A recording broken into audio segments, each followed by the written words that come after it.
Sa mga taong may lahing Pilipino na may dugong Pilipino at may pagkakakilanlan bilang Pilipino. Ito ay tumutukoy sa mga taong may pinagmulang Pilipino, may kultura at tradisyon ng Pilipinas at may pagmamahal sa bansa.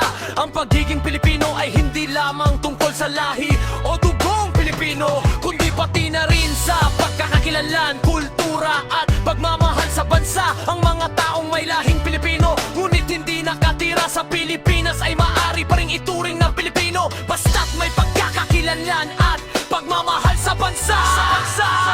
Sa Pilipinas, ang pagiging Pilipino ay kinikilala sa pamamagitan ng pagkamamamayan na nakasaad sa saligang batas ng Pilipinas.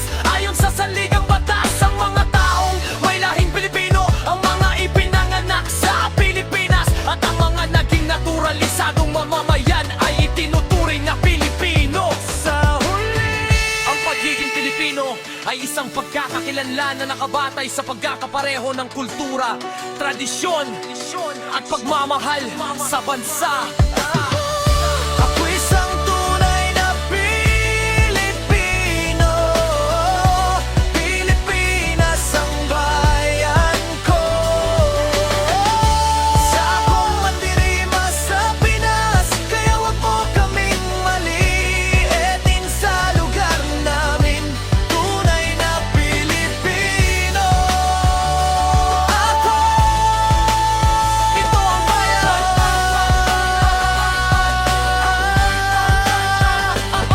Ang Pilipinas ay mayroong tinatayang ipahintang na ipihitang ng defect na wika. Depende sa pamamaraan ng pag-uuri. Ang dalawang opisyal na wika ay ang Filipino at Ingles. Ang Filipino ay ang pambansang wika at ginagamit bilang lingua franca sa buong bansa. Ang mga wika sa Pilipinas ay bahagi ng pamilya ng mga wika na Austronesia na kinabibilangan ng mga wika sa Indonesia, Malaysia at iba pang mga bansa sa Timog Silangang Asya. Ilang mga halimbawa ng mga wika sa Pilipinas ay Tagalog, ang batayan ng wikang Pilipino, Cebuano, ang wikang ginagamit sa Cebu at iba pang mga lugar sa Visayas, Ilocano, ang wikang ginagamit sa Ilocos at iba pang mga lugar sa Hilagang Luzon, Hiligaynon, ang wikang ginagamit sa Iloilo at iba pang mga lugar sa Kanlurang Visayas, Waray, ang wikang ginagamit sa Samaran, iba pang mga lugar sa Silangang Visayas. Ang mga wika sa Pilipinas ay may malaking kahalagahan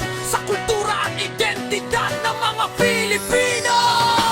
Ako'y isang tunay na Pilipino, Pilipinas ang bayan ko. Sa akong mandirima sa Pinas, kaya wag mo kaming maliitin sa lugar namin. Tunay na Pilipino ako. Ito ang bayan.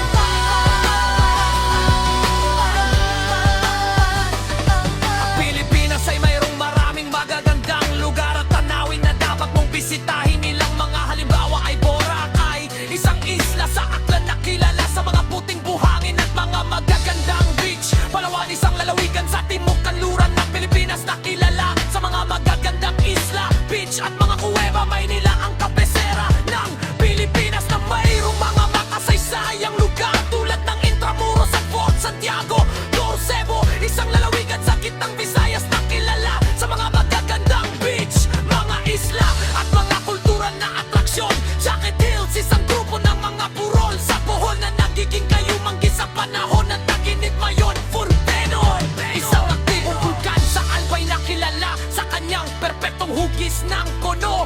Siargao, isang isla sa Surigao del Norte na kilala sa mga magagandang beach at mga lugar. Lexalpe, Taal Volcano, isang aktibong bulkan sa Batangas na kilala sa kanyang lawa sa loob ng bunganga El Nido. Isang